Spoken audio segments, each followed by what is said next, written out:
தோழர் வணக்கம் தோழர். வணக்கம் தோழர். வணக்கம் தோழர், நல்லா இருக்கீங்களா? சூப்பரா இருக்கேன் தோழர். நீங்க எப்படி இருக்கீங்க? நானும் சூப்பரா இருக்கேன் தோழர். தமிழ்நாட்டினுடைய அரசியல் களத்துல இந்த கூட்டணி மாற்றங்கள் சம்பந்தமாக நம்ம தொடர்ச்சியா நிறைய வீடியோகள் வந்து போட்டிருக்கோம். ஆமா ஆமா.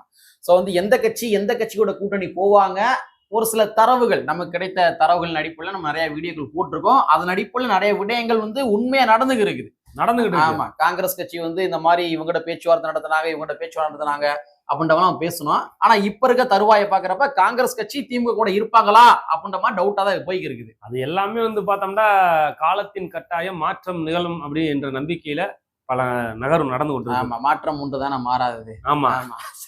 சரி, காங்கிரஸ் கட்சி திராவிட முன்னேற்ற கழகத்துல இருக்குமா இருக்காதா அப்படின்ற மாதிரி ஒரு சில பேச்சுகள் போயிருக்கு. இந்த நிலைமையில மதிமுகவும் கூட திராவிட முன்னேற்ற கழகத்துல இருக்குமா இருக்காதா அப்படின்ற மாதிரி மிகப்பெரிய டிபேட்டுகள் வந்து உருவாயிருக்கு. நான் அடிச்சு சொல்றேன், மதிமுக திமுக கூட்டணியில இருக்காது வாய்ப்பே இல்ல. எழுதி வச்சுங்க. இன்னைக்கு நான் சொல்ற மாதிரி, தலைவன் சொல்ற மாதிரி என்னன்னா ஒரு சில மேட்டர் நடந்திருக்குது. சோ அந்த மேட்டர் என்ன, சோ மதிமுக வந்து திமுக இருக்குமா இருக்காதா, அதே மாதிரி மதிமுகவுடைய சாய்ஸ் வந்து அது என்னவாக இருக்கும், அது பிஜேபியா இருக்குமா இல்ல தாவேகாவா இருக்குமா அப்படின்ற மாதிரி இந்த காணொலியில கொஞ்சம் டீட்டெயிலா பார்த்துடலாம். நண்பர்கள் அனைவருக்கும் உரிமைக்களம் வலைக்காட்சியின் சார்பாக இனிய வணக்கம். நாங்க இப்படி வந்து பார்த்துட்டோம், இனி ஜென்மத்துக்கும் எங்களால குடிய முடியாது. அதனால நாங்க சண்டை போட போறோம். தோழர், நான் கூட ஏதோ ஒரு ரொம்ப சிம்பிளான இன்ட்ரோடக்ஷன் வந்து கொடுத்தேன். நீங்க என்னன்னா ஒரு படி மேல போய் அடிச்சு சொல்றேன் மதிமுக வந்து திமுக இருக்காதுன்னு சொல்றீங்க. வேற எதுவும் காரணங்கள் இருக்கா? நான் கலெக்ட் பண்ண டேட்டாக்கள் இருக்குது, நீங்க அந்த டேட்டா சொல்லுங்க. அது ரெண்டும் ஒப்பீடாகதான் பார்ப்போம். அதாவது வந்து மறுமலர்ச்சி திராவிட முன்னேற்ற கழகம் அப்படின்றது பார்க்கணும்னா தொடக்கத்துல வந்து பார்த்தோம்னா 20க்கும் மேற்பட்ட 25க்கும் மேற்பட்ட சட்டமன்ற உறுப்பினர்கள் கொண்ட கட்சியா இருந்தது. இப்படி படிப்படியா மெல்ல மெல்ல கரைந்து கடைசியில வந்து வைகோ அவர்கள் எங்க போறாரோ அந்த கட்சி ஆட்சிக்கு வராத அந்த நிலை மாறி, அதுக்கடுத்து அண்ணன் திருமா அவர்கள் மூலமாக ஒரு அணியில் உருவாகி அதில் அங்கம் வைத்து தொடர்ந்து அதிகாரத்தில் அமர்ந்தார் வைகோ அவர்கள். இதுதான் உண்மை. ஆனா இன்றைக்கு அதிகாரம் வைகோ அவர்களுக்கு பறிக்கப்பட்டிருக்கு. என்ன அதிகாரம்? மாநிலங்களவை உறுப்பினராக இருந்தவர், அதாவது திராவிட முன்னேற்ற கழகம் மாண்பு தமிழக முதலமைச்சர், இன்றைய முதலமைச்சர் கூட்டணியின் போது ஆட்சிக்கு வந்த உடனே வைகோ அவர்களை வந்து மாநிலங்களவை உறுப்பினராக்கி பார்த்து அழகு பார்த்தார். இதை வந்து மறுக்க முடியாது. ஆனால் இன்றைக்கு அது பறிக்கப்பட்டிருக்கிறது.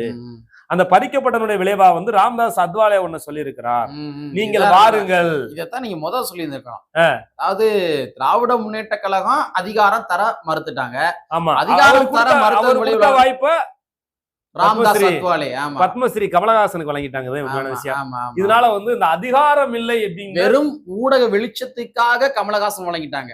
பதிவு பண்ணி ஆகணும். ஆமா ஆமா. அப்ப கமலஹாசன் வழங்கினால ஒரு அதிருப்தி அவர் மீது வந்து வைகோ அவர்களுக்கு வந்து பார்த்தோம்னா, அதாவது வந்து வயசு ரொம்ப ஏஜ்டாவும் ஆயிடுச்சு, ஒரு அதிகாரத்துல இருந்தா நல்லா இருக்குமே அப்படின்ற வந்து எந்த பிள்ளையும் நினைக்கத்தானே செய்வாங்க.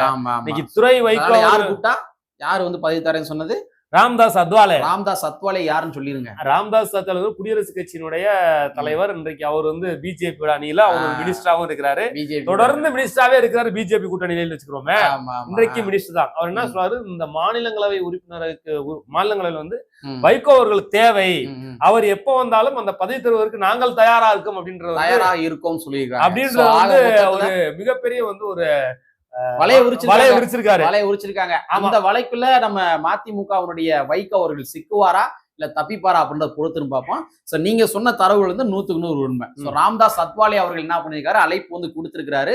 ஆனா வைகோ அதை ஏற்பாரான்றது தெரியல.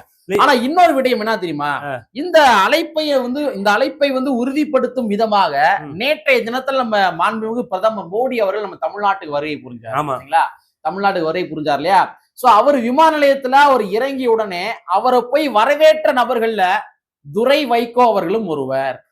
இப்ப நான் சொன்ன பாயிண்ட் கிளிக் ஆகுதா? ஆமா, துரை வைகோவும் ஒருவர். ஆனா துரை வைகோ வந்து தன்னுடைய முகத்தை வெளிப்படையாக காட்டிக்கொள்ளவில்லை. ரொம்ப முக்கியமான உடையாம். டிஸ்பிளேல போட்டோ காட்டுறேன் பாருங்க. துரை வைகோவுடைய ஷர்ட்ல வந்து எப்பொழுதுமே வந்து அந்த கருப்பு சிவப்பு அந்த கொடி கலர் வந்து இருக்கும். சோ என்ன பண்றாருன்னா, எடப்பாடி பழனிசாமி அவர்கள் பேசுறாரு மோடி அவர்கள்ட்ட, சைட்ல வந்து துரை வைகோவுடைய கை ஷர்ட் மட்டும் தெரியுது. ஆனா ஊடகத்துக்காரங்க எடுத்துட்டாங்க, போட்டோ எடுத்து என்ன பண்ணிட்டாங்கன்னா, மோடி அவர்களை வரவேற்றதுல வைகோவும் ஒருவர், துரை வைகோ ஒருவர் அப்படின்ற மாதிரி ஒரு பிளாஷ் நியூஸ் வந்து போட்டாங்க. சரி. சோ ஆக மொத்தத்துல நீங்க சொன்ன மாதிரி ராம்தாஸ் அத்வாலே வந்து அழைப்பு கொடுத்திருக்கிறாரு, பதவி தாரேன்னு சொல்லியிருக்காரு. இந்த பக்கம் பார்த்தோம்னா துரை வைகோ அவர்கள் வந்து நேரடியாக போய் பிரதமர் மோடி அவர்கள் வந்து வரவேற்று இருக்கிறாரு. ஆனா என்ன சொல்லுவாங்க அப்படின்னா, சமூக வலைத்தளங்கள்ல இது வந்து ஒரு புரோட்டோகால். எப்படி இது வந்து ஒரு புரோட்டோகால், மாண்புமிகு பிரதமர் மோடி அவர்களை வரவேற்பது என்பது ஒரு அரசு விதிமுறை அப்படின்ற மாதிரி சொல்றாங்க. நமக்கு என்ன கேள்வி அப்படின்னா, இப்ப விடுதலை சிறுத்தை கட்சி நிறுவனர் அண்ணன் திருமாவளவன் போய் வரவேற்றார் அப்படின்னா அதை வந்து ஏற்றுக்கொள்ளலாம். காரணம் என்னன்னா, சிதம்பரம் சிதம்பரம் தொகுதியினுடைய மக்கள் பிரதிநிதி யார் பார்த்தோம்னா அண்ணன் திருமாவளவன் அவர்கள். அதனால அவர் கலந்துக்கலாம். ஏன்னா அவர் கலந்துக்கிட்டு தான் ஆகணும். கலந்துக்கிட்டு தான் ஆகணும். ஏங்க அவருடைய தொகுதிங்க, அவருடைய தொகுதிக்குள்ள ஒருத்தர் வந்து பிரதமர் வராரு, இந்திய நாட்டினுடைய பிரதமர், பாரத பிரதமர் வராரு அப்படின்னா அவரை வரவேற்க வேண்டிய இடத்துல வந்து அண்ணன் திருமாவளவன் வந்து இருக்கிறாரு. என்னதான் கொள்கை எதிரியாக இருந்தாலும் சரி, அஸ் அ புரோட்டோகாலின் அடிப்படையில அண்ணன் திருமாவளவன் வரவேற்பாரு. ஆனா துரை வைகோ யாரு? துரை வைகோ வந்து வேற தொகுதியினுடைய ஒரு எம்பி. வேற தொகுதி எம்பி வந்து அவர் தொகுதிக்கு வந்து பாரத பிரதமர் நரேந்திர மோடி அவர்கள் போனாரு அப்படின்னா அவர் கண்டிப்பா வரவேற்கணும். போகவே இல்ல. ஆனா அவர் வந்து போய் விமான நிலையத்துக்கே ரிசீவ் பண்றாரு அப்படின்னா அது வந்து நம்ம எப்படி ஏத்துக்க முடியும்? ஏதோ ஒண்ணு ஓடி இருக்குது. ராம்தாஸ் அத்வாலே போட்ட அந்த அழைப்பையும் இங்க வருவோய் துரை வைகோ அவர்கள் வந்து இப்படி போய் விசிட் பண்ணதை பாக்குற பொழுது, ரிசீவ் பண்ணதை பார்க்கும் பொழுது ஏதோ ஒரு மாற்றம், அதிமுக வந்து அதிகாரத்தை நோக்கி நகரலாம், அப்பா வந்து மாநிலங்களவை உறுப்பினரா மாறணும் அப்படின்ற எண்ணம் இருப்பது போல தோன்றுது. ஆமா. ஆனா நம்ம இதுல இன்னொரு விஷயம் நம்ம பார்க்க வேண்டிய தேவைகள் இருக்கு தோழர். அதாவது என்னன்னா, இவங்க இந்த மாதிரி பேசினாலும் கூட சமீபத்துல மதிமுகவினுடைய ஒரு கூட்டம் வந்து நடைபெற்றுச்சு. செயற்குழு கூட்டம், பொதுக்குழு கூட்டம் நினைக்கிறேன். அந்த பொதுக்குழு கூட்டத்துல மதிமுகவுடைய தொண்டர்கள் நிறைய பேர் முன்வைத்த ஸ்டேட்மெண்ட் என்ன அப்படின்னு பார்த்தோம்னா, நாம திராவிட முன்னேற்ற கழகத்திட வந்து அதிக சீட்டுகள் கேட்போம், ஒண்ணு. ரெண்டாவது அதிகாரத்தில் பங்கு கேட்போம், ரெண்டு. மூன்றாவது வைகோ அவர்களுக்கு மறுபடியும் எம்பி பதவி வழங்காதது தொண்டர்கள் மத்தியில மிகப்பெரிய அதிருப்தியாக இருக்கின்றது. சோ அதனால நம்ம திராவிட முன்னேற்ற கழகத்தினுடைய கூட்டணியை முறித்து தாவேகாவுடன் கூட்டணி அமைப்பதுதான் நமக்கு ஒரு சிறந்ததாக இருக்க முடியும். இத்தனை ஆண்டு காலமாக ஒரு மாற்று சக்தி வராதா அப்படின்ற மாதிரி எதிர்நோக்கி காத்து கொண்டிருந்தோம். அந்த மாற்று சக்தி பலம் பொருந்திய சக்தியாக விஜய் அவர்கள் வந்திருக்காரு. நம்ம அவங்ககிட்ட போலாம் அப்படின்ற மாதிரி மதிமுகவுடைய தொண்டர்கள் பேசி இருப்பதாக தகவல். தொண்டர்கள் பேச என்னத்த சொல்றீங்க? அதாவது மரியாதைக்குரிய ஐயா வைகோ அவர்கள் வந்து பார்த்தோம்னா அவரே ஒரு பேட்டியில கொடுத்திருக்காரு சமீபத்துல. அந்த பேட்டியில வந்து ஒரு நிகழ்ச்சி நடக்குது. அந்த நிகழ்ச்சிக்கு வந்து வைகோ அவர்களும் போயிருக்காரு. அந்த நிகழ்ச்சியில வந்து 2 படம் 3 படம் நடிச்சவங்க எல்லாம் வந்து பார்த்தோம்னா எப்பயோ நடந்தத சொல்றாரு. இப்ப அவருக்கு வாழ்க்கையில அவருடைய லைஃப்ல அப்ப வந்து விஜய் வந்து ஒரு மிகப்பெரிய ஸ்டாரா இருக்காரு அந்த டைம்ல. அப்ப யாருமே வந்து பார்த்தோம்னா பேசக்கூட மாட்டாங்க 2 படம் 3 நடிச்சா கூட. ஆனா நான் எங்கேயோ இருந்து என்னை வந்து பார்த்துட்டு மரியாதை நிமித்தமா பேசிட்டு அப்படி போனாரு. அந்த மாதிரி ஒரு பண்புள்ள ஒரு தலைவர், அதை வந்து இந்த தருணத்துல சொல்ல வேண்டிய அவசியம் என்ன? அது வைகோ அவர்கள் வந்து திரு வைகோ அவர்கள் இந்த தருணத்துல ஒரு பண்புள்ள தலைவர், நிறுவனர் தான் இன்னைக்கு தமிழக வெற்றி கழகத்துடைய தலைவர் அப்படின்றத பதிவு செய்திருக்காரு. இந்த பதிவும் இந்த ஓட்டமும் பாக்குற பொழுது வந்து ஒரு தமிழகத்துல வந்து ஒரு மாற்று அணியாக அதிக இடங்கள் கேட்டு ஆட்சியிலே மங்கு அதிகாரத்தில் மங்கு வைகோ கூட துணை முதலமைச்சர் ஆகலாம்ல, ஒரு நம்ம ஒரு சான்ஸ் ட்ரை பண்ணலாம் அப்படின்னு கூட நினைக்கலாம். ஏன் நம்ம வந்து தமிழக வெற்றி கழகம், தமிழக வெற்றி கழகத்தினுடைய விஜய் அவர்கள் அறிவித்தது கொள்கையில, அந்த கொள்கை விளக்க முதல் மாநாட்டில் அறிவித்தது பார்த்தோம்னா தமிழ் தேசியமும் அதே வேளை திராவிடமும் என்னுடைய இரு கண்கள் அறிவிச்சார். இதை நம்ம மறுக்க முடியாது. சோ மதிமுகவுடைய வைகோ அவர்களும் கூட ஒரு திராவிட வரலாறை சார்ந்தவர் தான், திராவிட அரசியலை சார்ந்தவர். திராவிட ஒரு அரசியல் சார்ந்தவர். ரெண்டாவது வந்து வைகோ அவர்கள் எந்த கொள்கையை திமுக பேசினாரோ தந்தை பெரியார் கொள்கையை தான் பேசினார். அப்ப பெரியார் கொள்கை தலைவராக தான் விஜய் வைத்திருக்கிறாரு. அப்ப அது பெரிய பிளஸ் பாயிண்ட் இல்லையா? அதுக்கடுத்து பார்க்கும்போது இப்ப யார தலைவரா வச்சிருக்க கொள்கை தலைவர் காமராஜர். அது யாரு? அந்த மண்ணிலை தோன்றியவர், குறிப்பா அந்த பகுதியில பிறந்தவர் தான் பெருந்தலைவர் காமராஜர். அவரை கொள்கை தலைவராக வைத்திருக்கிறாரு. அப்போ வந்து இவருடைய கொள்கை தலைவர், அதாவது வந்து வைகோ அவர்கள் யாரெல்லாம் தன்னுடைய கொள்கை தலைவராக ஏற்றுக்கொண்டாரோ அதவர்களைத்தான் தலைவரா வந்து யார் வச்சிருக்கா? விஜய் வைத்திருக்காரு. மொத்தத்துல வந்து இந்த இடத்துல வந்து ஒரு 2 வகையான ஒரு நிலைப்பாடுல வந்து மதிமுக இருப்பதாகத்தான் பார்க்க முடிகின்றது. அதாவது ஒரு பக்கம் பார்த்தோம்னா ராம்தாஸ் அத்வாலே அழைப்பு கொடுத்திருக்காரு, துரை வைகோ போய் பிரதமர் மோடியை வரவேற்று இருக்கிறாரு. அப்ப வந்து இது ஒரு நிலைப்பாடு. இந்த பக்கம் தாவேகா கூட போகலாமா அப்படின்ற மாதிரி ஒரு நிலைப்பாடு.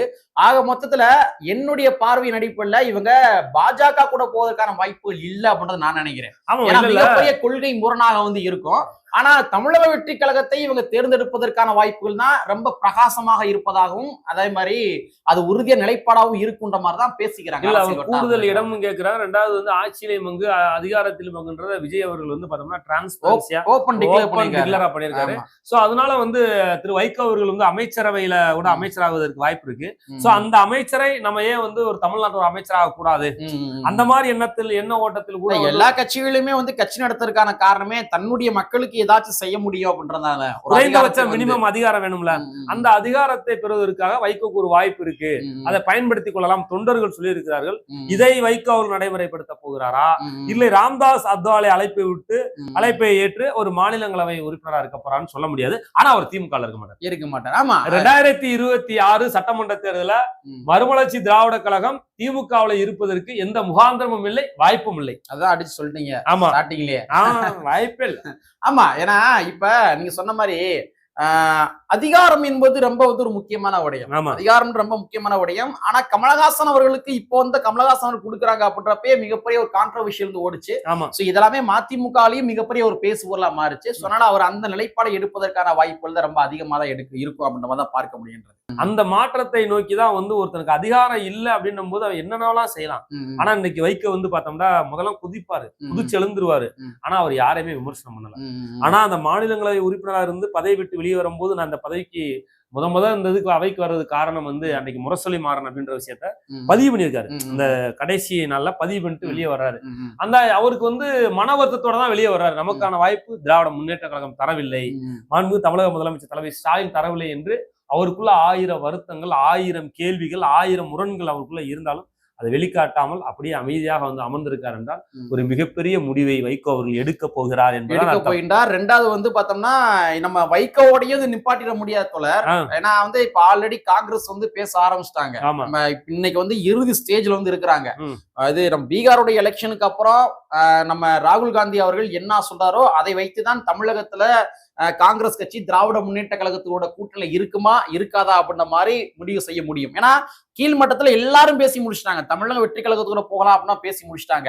இங்க வந்து ஒரே ஒருத்தருடைய ஒப்புதல் மட்டும் தான் வெயிட்டிங். அது ராகுல் காந்தி அவருடைய இதுக்கு மட்டும்தான். அப்ப ஒருவேளை வந்து ராகுல் காந்தி அவர்கள் இந்த மாதிரி நம்ம திராவிட முன்னேற்ற கழகத்துல பயணிக்க வேணாம் அப்படின்ற மாதிரி சொல்லிட்டாரு அப்படின்னா இந்தியா கூட்டணி என்பது காங்கிரஸ் இருக்கின்றதுதான் இந்தியா கூட்டணி. அப்படிங்கிற பட்சத்துல ஒருவேளை தமிழ்நாட்டுல காங்கிரஸ் கட்சி திராவிட முன்னேற்ற கழகத்துல இருந்து பிரிஞ்சு போனாங்க அப்படின்னா காங்கிரஸ் கட்சி எங்க இருக்கின்றதோ அதுதான் இந்தியா கூட்டணி. அப்ப தமிழக வெற்றி கழகத்தோட அவங்க இணைஞ்சிட்டாங்க அப்படின்னா அதுதான் இந்தியா கூட்டணி. அப்படிங்கிற பட்சத்துல திராவிட முன்னேற்ற கழகத்துல இருக்கிற மத்த கூட்டணி கட்சிகள்கிட்ட மிகப்பெரிய ஒரு ஷேக்கிங் உருவாகும். ஏன்னா அவங்களுடைய இலக்குகளை பிஜேபி எதிர்க்கிறதா அவங்களும் இந்த பக்கம் போவதற்கான வாய்ப்புகள் இருக்குது. நான் இப்போ இவ்வளவு தூரம் நீங்க பேசுறேன், நிறைய விஷயங்களை சொல்றோம். ஏன் வந்து இவங்கெல்லாம் வந்து இந்த கூட்டணியை விட்டு போக வேணும்னு நினைக்கிறாங்க? அது காரணம் என்ன? இந்த மதிமுகவா இருக்கட்டும், இன்னைக்கு காங்கிரஸா இருக்கட்டும், விடுதலை சிறுத்தையா இருக்கட்டும், கம்யூனிஸ்டா இருக்கட்டும், எல்லா கட்சியும் ஏன் இந்த கூட்டணியை விட்டு போவதற்காக அந்த தொண்டர்கள் மத்தியில வந்து ஏன் இந்த ஒரு எண்ணங்கள், இந்த ஓட்டங்கள் உருவாயிருக்கு தெரியுமா? மினிமம் ஒரு அதிகாரத்தை வந்து திமுக தர மறுத்தது. கண்டிப்பா ஒரு மினிமம் ஆட்சியிலே மங்கு, அதிகாரத்தில் மங்கு, ஒரு மினிமம் நானே வச்சுக்கிறேன், நானே வச்சுக்கிறேன்ற ஒரு நிலைப்பாடு. ரெண்டாவது ரொம்ப அண்டர் எஸ்டிமேட் பண்ணி 6 சீட்டு கொடுக்குறது. 6 சீட்டுன்றது வந்து ஒரு வலிமையான கட்சிக்கு 6 சீட்டு கொடுத்தா ஏத்துக்க முடியுமா? ஏத்துக்க முடியாது. ஆனா அதையும் தாண்டி சைப்புத்தன்மையோட நிக்கிறாங்க, களத்துல நிக்கிறாங்க, பாராட்டுக்குரியதான். ஆனா தொண்டர்கள் மத்தியில வந்து அது பலவீனமா இருக்குல்ல. நான் 100 தொகுதிக்கு வேலை ஆகுறேன், 200 தொகுதிக்கு வேலை ஆகுறேன், நீ 6 சீட்டு போதும்னு சொல்லிட்டு நீ வந்துடுற. ஆனா என்னால ஏத்துக்க முடியல, என் மனசெல்லாம் ஏத்துக்க முடியல. காங்கிரஸ் கட்சியுடைய தொண்டர்கள் நிறைய இடத்துல கம்யூனிஸ்ட் கட்சியுடைய தொண்டர்கள் நிறைய இடத்துல பேசுனாங்க. பேசுனாங்க, நீங்க கொடுக்கறது வந்து வெறும் 6 சீட்டு தான் தரீங்க, ஆனா நாங்க வந்து உழைப்பது என்பது ஏறக்குறைய 234 தொகுதி நாங்க உழைக்கிறோம். நாங்க இந்த 6 என்பது போதாது, இது வந்து ஒரு வகையான உழைப்பு சுரண்டல் அப்படின்ற மாதிரி காங்கிரஸ் கட்சி கம்யூனிஸ்ட் கட்சியை பல இடங்களை பேசியிருக்காங்க. இதை ஏன் சொல்றேன் அப்படின்னு பார்த்தோம்னா, இந்த உழைப்பு சுரண்டல் மூலமா என்ன அப்படின்னு பார்த்தோம்னா 6 தொகுதியை கொடுத்துட்டு என்ன பண்றாங்கன்னா சட்டமன்ற அந்த அமைச்சரை கேபினெட் இருக்கு இல்லையா, அந்த அமைச்சரவையில வந்து இவங்களுக்கு வந்து ஒரு கொஞ்சம் கூட மரியாதை கிடையாது, இவங்களுக்கான வாய்ப்பை தரல. ஆனா 1952 காங்கிரஸ் ஆட்சி அமைக்கும் போது வந்து 6 சீட்டு தான் வேற காங்கிரஸ் ஆட்சி அமைக்க தேவைப்பட்டிருக்காங்க. கம்யூனிஸ்ட் பரவாயில்ல ஜெயிச்சிருக்காங்க. ஆனா வந்து அந்த ஆட்சி அமைக்கிறதுக்கு வேற ஒரு அணியில இருந்து ஒரு 6 சீட்டை கூப்பிட்டு பேச்சுவார்த்தை நடத்தி அவருக்கு மந்திரி சபையில இடம் கொடுத்திருக்கிறது காங்கிரஸ் கட்சி. இது வரலாறு, தமிழ்நாடு ஹிஸ்டரி. ஆனா அதை வந்து திராவிட கட்சிகள் வந்து செய்யவே இல்லை. அதை செஞ்சால் இந்த கூட்டணிகள் திமுகவோட தொடர்வதற்கு வாய்ப்பு இருக்கு. அதிக சீட்டுகள் கொடுத்தால் திமுகவோட தொடரலாம், இல்லை என்றால் திமுக கூட்டணி அதாள பாதாளத்தில் சென்று விடும், திமுக ஆட்சியை இழந்து விடும். சரி, சோ வந்து இந்த மாதிரி காரணிகள் என்று பார்க்கின்ற பொழுது அதிகாரத்தில் வந்து பங்களிக்காதது, கூட்டணி கட்சிகளை மதிக்காதது, அதே மாதிரி கொடுத்த வாக்குறுதிகளை நிறைவேற்றி தராதது, அதே மாதிரி ஏழை எளிய மக்களுடைய அந்த விவகாரங்கள் இருக்கு இல்லையா, பிரச்சனைகள் இருக்கு இல்லையா, அந்த பிரச்சனைகள் ரீதியாக சரியாக நடவடிக்கை எடுக்காதது, இந்த மாதிரி பல விடயங்கள்ல திராவிட முன்னேற்ற கழகம் தடுமாறி கொண்டிருக்கின்றது. இந்த தடுமாற்றத்தை தாங்கி பிடிப்பதே இன்றைய இருக்கின்ற கூட்டணி கட்சிகள் தான் அப்படின்றது எல்லாருக்குமே தெரியும். கூட்டணி கட்சிகள் அந்த தாங்கி பிடிப்பதை விட்டுட்டாங்க அப்படின்னா திராவிட முன்னேற்ற கழகம் நீங்க சொன்ன மாதிரி பாதாளத்துல விழுந்துரும். நிதர்சனமா உண்மை. எது எப்போ என்ன நடக்கும் அப்படின்றத பொறுத்திருந்து பார்ப்போம் என கூறிக்கொண்டு மதிமுக நிலைப்பாடு ஒண்ணு பிஜேபியா இல்ல தாவேகா அப்படின்றத பொறுத்திருந்து பார்ப்போம் என கூறிக்கொண்டு கற்பி ஒன்று செய் புரட்சி செய்து புரட்சியாளர் அம்பேத்கர் வரியை கூறிக்கொண்டு நிறைவு செய்கின்றோம். நன்றி, வணக்கம்.